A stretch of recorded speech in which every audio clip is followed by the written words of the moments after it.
시고님 모두 안녕하십니까?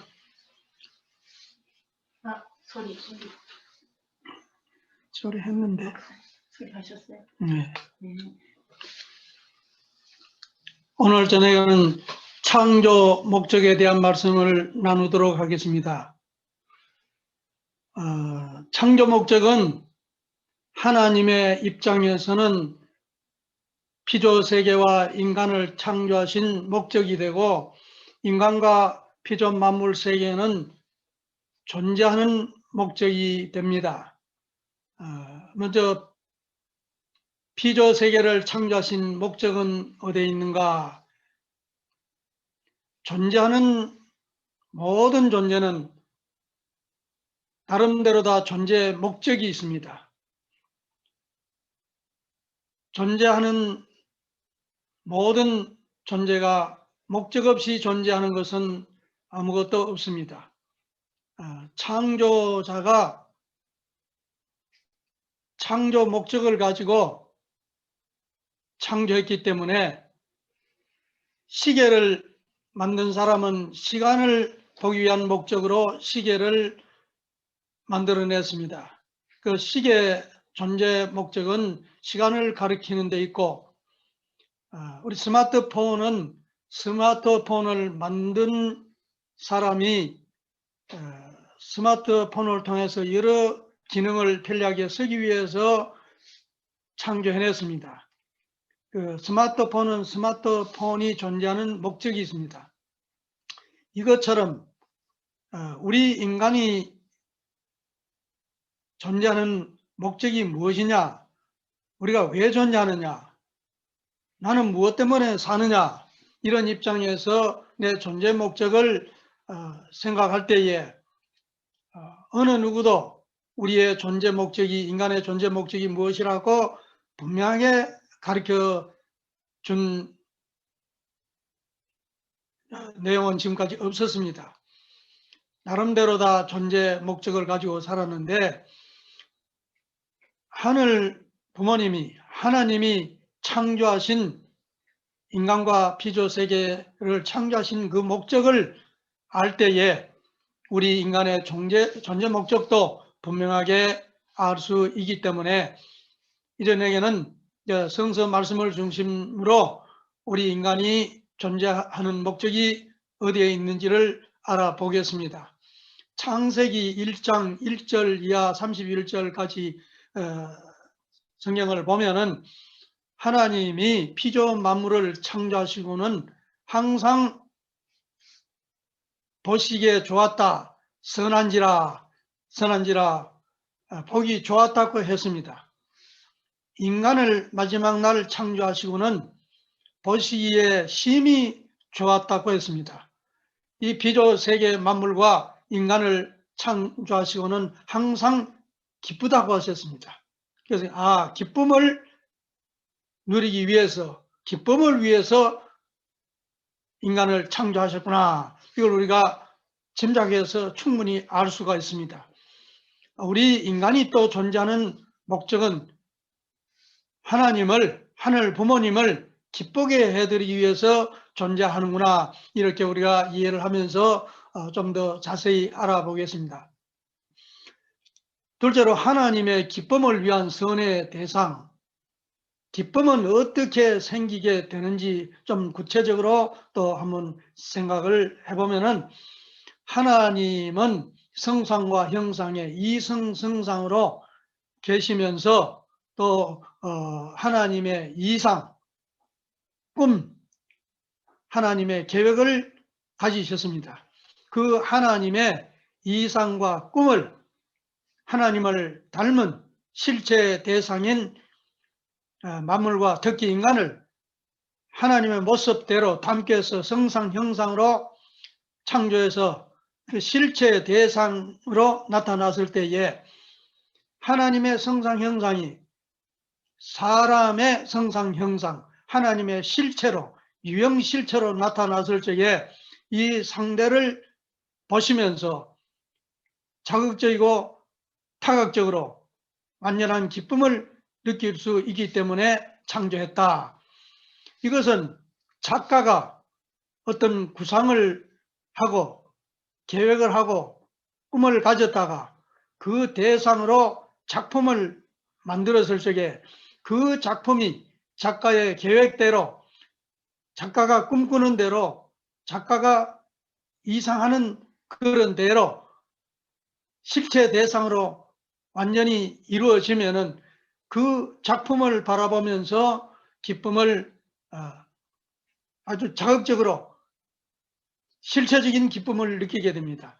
만약에 작가가 어떤 구상을 가졌고 꿈을 가졌다 할지라도 그 꿈이 완전하게 실체 대상으로 이루어지지 않으면은 뭐 구상만 하고 계획만 하면서도 꿈에 불고 기쁠 수 있을지 모르지만은 그것은 완전한 기쁨이 될 수 없고, 그 계획과 구상과 꿈이 실체 대상으로 작품으로 완전히 나타났을 적에 그 만들어진 작품을 통해서 그 계획이 다 실현됐을 적에 그걸 통해서 실체적으로 정말 기쁨을 느끼게 된다.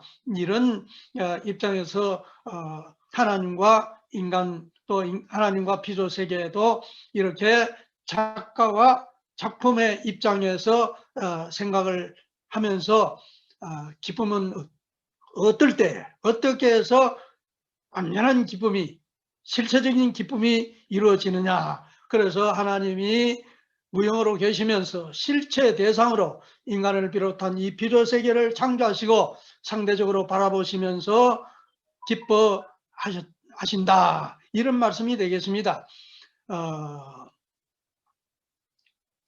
하나님은 인간과 피조 만물을 이 땅 위에 하나님의 실체 대상으로 하나님의 성상과 형상을 담게 해서 실체적으로 전개를 하시고 창조하시고 그 만물과 인간을 보시고 기쁨을 완벽하게 느끼려고 창조하셨는데, 그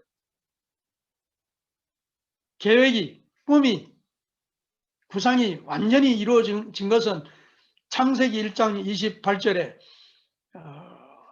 만물을 창조하시고 마지막 날 인간을 창조하시고는 인간에게 생육하고 번성하여 만물을 주관하라고 하는 3대 축복을 내리셨는데, 그 축복이 완전히 이루어져서 인간과 만물이 행복하게 완성되어서 기쁘게 생활할 때에 그 만물을 또 자녀된 인간을 바라보시는 하나님은 더욱 또 기쁘게 되시고 창조하신 목적이 이루어진다. 그런 말씀으로 이해하시면 되겠습니다. 하나님은 인간을 창조하실 때에 하나님의 모습대로 성상 마음과 형상인 몸으로 이렇게 창조하시고 마음은 하나님의 뜻과 말씀대로 하나님 뜻을 이해하면서 또 하나님의 사랑과 심정을 체휼하면서 또 마음과 몸이 서로 하나 되어서 몸마음이 일체가 되면은 몸마음이 완전히 하나 된 존재를, 개성을 완성했다 그럽니다. 하나님과 마음이 일체가 되고 하나가 되고 몸과 하나님과도 일체가 되고 마음과 몸이 일체가 되고 이런 마음과 몸이 완전히 하나 된 개성체는 바로 하나님의 거룩한 성전이 된다고 고린도전서 3장 16절에 말씀하고 있습니다. 원래 우리 인간은 내 몸속에 마음이 존재하듯이 우리 인간 속에 하나님이 오셔서 거하실 수 있는, 원래 우리 지금 타락한 인간, 아무렇게나 사는 인간을 말하는 것이 아니고 창조 목적, 원래 하나님의 계획에 그런 인간, 창조 번연의 인간이 되었을 적에 그 몸마음이 하나님 뜻을 중심 삼고 하나님의 사랑을 중심 삼고 하나 되었을 적에 그런 몸마음이 하나 된 개체 속에는 하나님이 오셔서 같이 존재할 수 있기 때문에 하나님의 거룩한 몸, 성전, 거룩한 몸이 된단 말이죠. 네가 하나님의 몸이고 성전인 줄 모르느냐 이러셨거든요. 그리고 하나님과 우리 인간이 일체가 됩니다. 지금 타락한 인간, 죄 짓고 막되게 사는, 거짓되게 사는 인간들이 많다 보니까 하나님과 우리 인간이 일체가 된다면은 또 가당치 않은 그 말로 들릴 수 있지만은 이 번년의 인간, 완성된 인간은 예수님께서 그날에는 내가 너희 안에, 너희가 내 안에, 내가 아버지 안에 있는 것을 너희가 알리라. 이렇게 하나님과 인간과 주님은 우리가 다 일체가 되어서 같이 존재할 수 있다. 이런 말씀이 되고, 마태복음 5장 48절에는 하나님 온전하신 것 같이 너희들도 온전하라 그랬어요. 우리 인간이 어떻게 온전한 인간이 될 수 있느냐? 타락한 세계에서 너무 잘못되게 사는 것이 많다 보니까 그렇지. 예수님이나 성년들 또 적정성을 들이는 사람들은 죄짓지 아니하고 거짓되지 아니하고 진실되게 살라고 노력합니다. 자, 그래서 본연의 인간에 도달하면은 우리 타락한 인간들도 하나님과 일체를 이룰 수 있다. 하나님의 거룩한 몸이 되고 하나님과 일체를 이루고 하나님처럼 우리가 온전할 수 있는 그런 인간이 될 수 있다. 이런 우리가 희망을 가지고 노력하고 신앙하고 이 교만이 아니라 끝없는 정성을 들여나가야 됩니다. 하나님은 부모고 우리 인간은 아들, 딸들이기 때문에 아들, 딸은 부모처럼 훌륭해야 되고 어쩌면 부모보다도 더 훌륭하고 부모를 감동시킬 수 있는 그런 존재로까지 나가야 된다고 우리가 생각을 해야 됩니다. 이렇게 몸마음이 하나님 뜻을 중심 삼고 온전히 일체된 인간이 되면은 사위기대를 이루었다고 합니다. 하나님, 마음, 몸, 몸마음 합쳐서 개체 이렇게 사위가 온전히 서로 하나 되고 서로 사랑하고 심정적으로 일체를 이룬 상태를 개체적인 사위기대를 이루었다고 합니다. 이렇게 개체가 사위기대를 이루면은 하나님의 선의 대상이 되어서 또 우리 인간 입장에서는 완성한 개체가 되어서 하나님도 인간을 창조하시고 심히 좋다 하시고 기뻐하셨던 그런 하나님 뜻이 이루어지고 우리 인간도 그렇게 나아가면은 인간이 정말 스스로를 바라보아도 참 훌륭하고 스스로가 대견스럽고 이런 자리에 나아갈 수 있어야 창조 목적이 이루어진다. 그런 것을 위해서 수많은 종교인들이 종교 생활을 하고 도인들이 도를 닦고 양심적으로 살라는 사람들은 보통 사람들보다 3배, 7배 더 노력하면서 온전한 사람이 되기 위해서 끝없는 노력을 한다는 것도 우리가 이해를 해야 됩니다. 그리고 두 번째 하나님의 제2의 축복은 번성하라.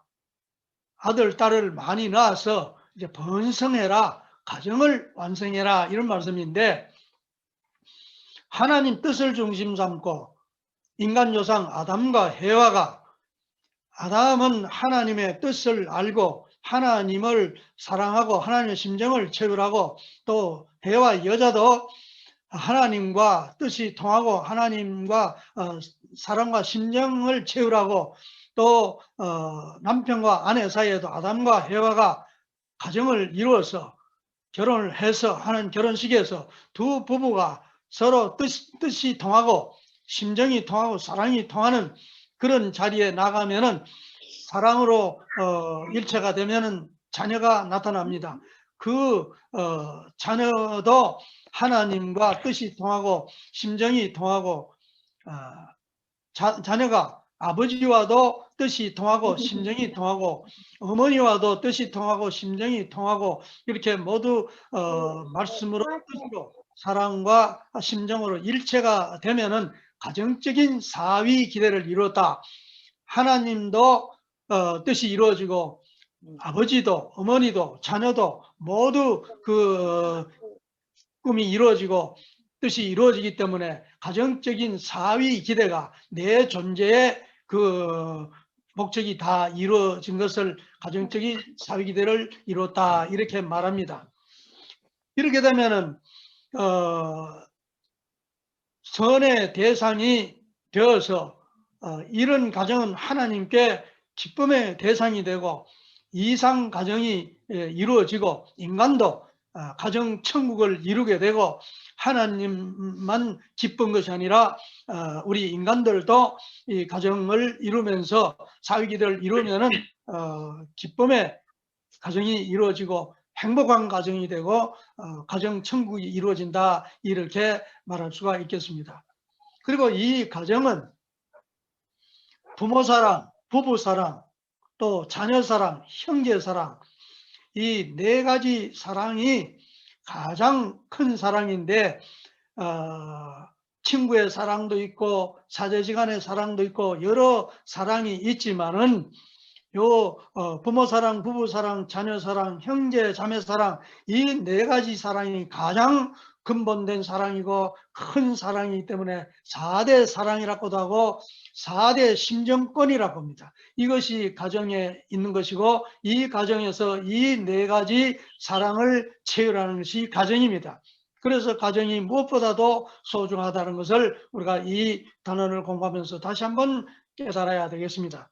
그리고 이 가정은 3대 사랑의 완성이 볼 수 있는 것이 바로 가정입니다. 이거는 조부모, 부모, 자녀 이렇게 3대를 거치면서 사랑이 완성됩니다. 우리 부부를 놓고 보면은 우리 부부는 우리 아버지 어머니를 통해서 부모 사랑을 체험하고 경험하고 사랑을 알았고 또 우리 부부가 살면서 사랑을 한없이 키워가는 것이고 또 우리 아들 딸들을 낳아서 키우면서 사랑을 더 키워서 사랑이 완성됩니다. 이래서 조부모와 부모와 자녀 3대를 통해서 사랑이 완성된다. 4대 사랑이 이렇게 가정 속에서 3대를 거치면서 완성을 이룬다. 그렇기 때문에 가정이 또 3대가 서로 사랑을 채우라고 느끼면서 사는 것이 무엇보다도 중요하다는 것을 이해를 해야 되겠습니다. 그리고 우리 가정연합에서는 가정에서 3대 왕권적 전통을 이룬다는 말을 씁니다. 하나님 자리에는 또 우리 조부모 자리도 됩니다. 우리 부부를 놓고 보면은 우리 부모는 조부모고 또 우리 부부고 우리의 자녀들 이렇게 3대가 가정을 이루게 되는데 물론 하나님을 모시고 조부모, 부부, 자녀 이렇게 3대인데 3대가 조부모는 과거를 대표하고 조상을 대표하고 하나님을 대신한 그런 자리이기 때문에 조부모가 많이 노쇠해서 별로 힘이 없고 그렇다 할지라도 조부모 자리는 하나님의 자리요 상왕의 자리요 우리 부부는 또 현재를 대표하고 인류 절반을 각각 대표하는 그런 부부로서 두 부부가 만나서 왕과 왕비와도 같은 그런 가장 귀한 존재고 왕과 왕비란 말은 뭐 세상에서 사람 가운데 왕과 왕비보다 더 귀한 무슨 존재를 표현할 수가 없기 때문에 뭐 아빠 엄마는 왕과 왕비와 같다 막 그런 입장이다 그런 자리다 그렇게 표현하는 겁니다. 그 자녀들은 미래를 대표하고 후손을 대표하고 그 가문의 꽃이요 열매입니다. 그렇기 때문에 이 자녀들도 왕자, 공주와 같은 그런 입장이기 때문에 조부모, 부모, 자녀는 모두가 가장 귀한 존재이기 때문에 3대가 다 왕과 같고 대왕 대비 같고 왕자, 공주 같은 그런 3대가 다 왕권적 전통을 가진다. 그렇게 귀하게 여겨야 된단 말이죠. 다 하나님의 아들, 딸들이기 때문에 조부모나 부모나 자녀나 모두가 최고로 귀한 존재다. 그렇게 귀한 존재로 이해하고 알 때에 우리가 가정에서 어려울 때도 다 상을 찡그리지 않고 다 감내하면서 기쁘게 살아갈 수가 있습니다. 자, 그래서 3대 왕건적 전통을 이루는 과정이다. 우리는 늘 그런 마음에 명심을 하면서 뜻을 새기면서 살아갑니다. 그리고 하나님의 제3축복은 만물을 주관하라. 만물 주관성 완성을 이룰 수 있게 축복을 해 주셨습니다. 그 인간이 하나님을 닮은 것이 인간입니다. 하나님의 형상대로 인간을 몸과 마음으로 남자와 여자로 이렇게 창조했다 그러지 않습니까? 그 인간을 닮게 해서 창조하신 것이 또 만물입니다. 그래서 인간은 만물의 그 복합체고 인간을 펼치고 전개하면 만물이 됩니다. 만물을 축소하면 인간이 됩니다. 그래서 인간을 소우주라고 했고, 인간은 그 발성 구조가 개소리, 소소리, 말소리, 닭소리 모든 만물 소리를 다 냅니다. 그런데 다른 동물, 만물들은 개는 개소리만 내고 말은 말소리만 내고 소는 소소리만 내고 자기 소리밖에 못 냅니다. 이 말은 인간은 만물을 인간을 전개해서 펼쳐서 만든 것이 만물이고 창조하신 것이고, 만물을 축소하면은 인간이 된다, 그런 말씀입니다. 그래서 인간과 만물이 이렇게 하나님 뜻을 중심 삼고 하나 되면은 인간만 있어도 안 되고 만물만 있어도 안 되고 하나님만 계셔도 안 되고, 이렇게 하나님과 인간과 만물이 합쳐진 그런 같은 자리에 서게 되는 것을 이상세계라고 합니다. 하나님의 이상, 꿈, 계획이 다 실현됐다 말이죠. 이렇게 되면은 주관적인 사위 기대가 이루어졌다. 이렇게 사위 기대가 이루어지면은 이 세계를 바라보시고 하나님이 창조하시고 심히 좋다고 했던 정말 기쁨이 이루어지는 그 선의 대상이 되는 겁니다. 그게 이상 세계가 되는 것이다 말이죠. 그래서 이 주관은 인간이 만물을 주관할 적에 내적으로, 심정적으로, 사랑으로 만물을 주관해야 됩니다. 만물이 인간의 사랑을 압니다. 개가 인간의 사랑을 다 느낄 수 있고 심지어 물까지도 네가 참 고맙다, 참 그렇게 칭찬하면 물이 육각수로 변하고, 이는 말르면 물, 그러고 막 구박을 하면 물이 완전히 육각수에서 이상하게 그렇게 변해버린다. 오늘날 과학에서 그런 얘기까지 합니다. 그래서 동식물 모든 세계를 인간이 사랑으로, 심정으로 주관해야 바른 주관이 되는 겁니다. 그리고 물질과 돈을 주관할 수 있는 인격이 돼야 됩니다. 만물을 주관하라는 그 말 속에서는 사람이 그 욕심을 부려가지고 물질을 마음대로 한다든가 돈을 마음대로 한다든가 이러면은 만물이 탄식하고, 만물이 모든 존재가 인간을 느낄 수 있는 그런 부분이 있기 때문에 인간처럼 수준 높은 그런 세계는 아니지만은 동물도 사람이 사랑해주고 뭐 잘 대해주면 꼬리를 쳐 뭐 너무 좋아하지 않습니까? 싫어하면은 막 차고 그러면은 막 보기만 해도 도망가고 그러죠. 자, 그래서 만물이 인간의 그 마음을 다 압니다. 그리고 외적으로는 과학적인 주관을 해야 됩니다. 하나님이 인간을 창조하시고 공중의 새와 땅의 육축들과 식물들과 바다의 어류, 모든 만물을 다 사랑으로 주관해라 말이죠. 또 과학적으로 주관해서 좋은 환경을 만들어서 풍요롭게 너무 아주 잘 살아라. 부모가 자식을 낳아놓고 키워서 가정을 이루면서 잘 살아라, 이렇게 하듯이 하나님도 우리 인간을 아들, 딸로 창조하시고는 만물을 주관하면서 윤택한 그런 가정 환경을 만들어서 행복하게 잘 살아라, 이런 말씀이 됩니다. 그래서 우리 인간이 이 자연을 잘 주관해서 공기도 맑게 하고 또 물도 깨끗하게 하고 또 이 모든 세계를 환경을 더 깨끗게 다스려서 만물도 기뻐하고 인간도 기뻐하고 편하고 이렇게 살아야 되는데, 인간이 그저 만물에 대해서 욕심을 부리고 그저 자기 마음대로 주관을 하다 보니까 이 자연이 오염되고 만물이 탄식하고, 참된 하나님의 아들, 딸이 나와서 저들을 주관해 주기를 학수고대를 한다고 성서에는 그런 말씀조차 있습니다. 그래서 우리 인간이 만물을 주관한다는 것은 이렇게 3대 축복을 이루어서 하나님의 뜻이 이루어지면은 하나님이 인간을 비롯한 만물 세계를 바라보시고 기뻐하시게 된다. 그리고 마지막으로 존재는 모두 이중 목적을 지니고 있습니다. 존재하는 것은 모두 성상과 형상, 이렇게 마음적인 세계와 몸적인 그런 세계가 있기 때문에 목적에도 성상적인, 내적인, 마음적인 목적이 있고, 그 마음적인 성상적인 목적은 언제든지 전체를 위하려고 합니다.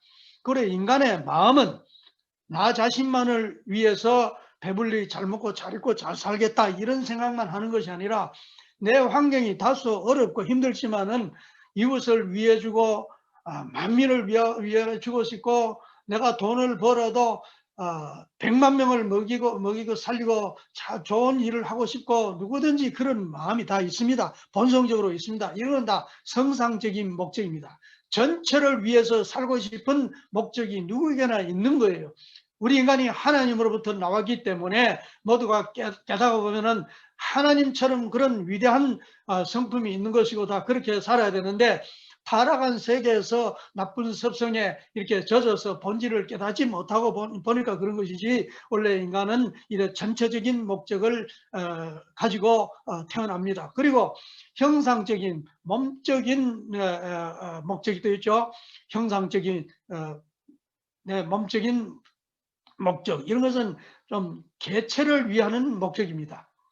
전체를 위해서 살면 좋겠지만은 내 개체가 또 살아야 되잖아요. 내 개체를 또 내팽개칠 수는 없지 않습니까? 그렇기 때문에 전체를 위하고자 하는 전체 목적이 참 누구에게나 그런 높은 이상과 꿈이 있음과 동시에, 또 내 개체를 위해서 최소한 내가 살아가는데도 목적을 버릴 수는 없는 겁니다. 자, 그래서 이 전체 목적과 개체 목적은 연체입니다.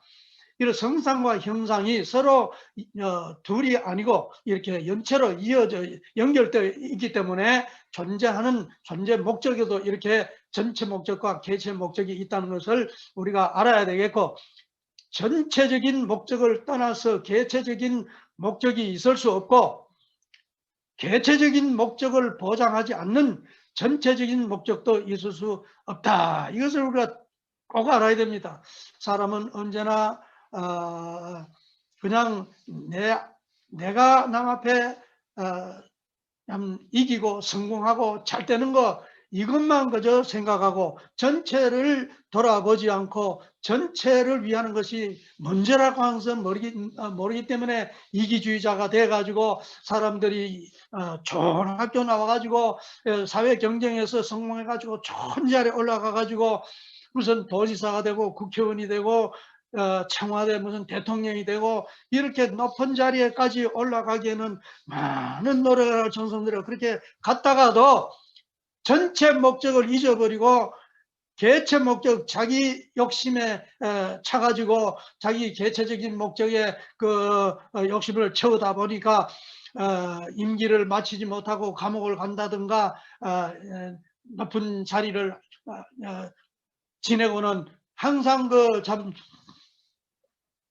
장관 하나 훌륭한 사람 뽑아보려고 청문회를 해보면은 그저 너무 비리가 많고 너무 잘못 살았던 것이 많고 자기의 욕심을 채워서 아주 나쁜 짓을 많이 했는 것을 우리가 늘상 봅니다. 이렇게 정말 전체를 귀하게 생각하는 인격자 하나를 찾기가 어려운 그런 세태입니다.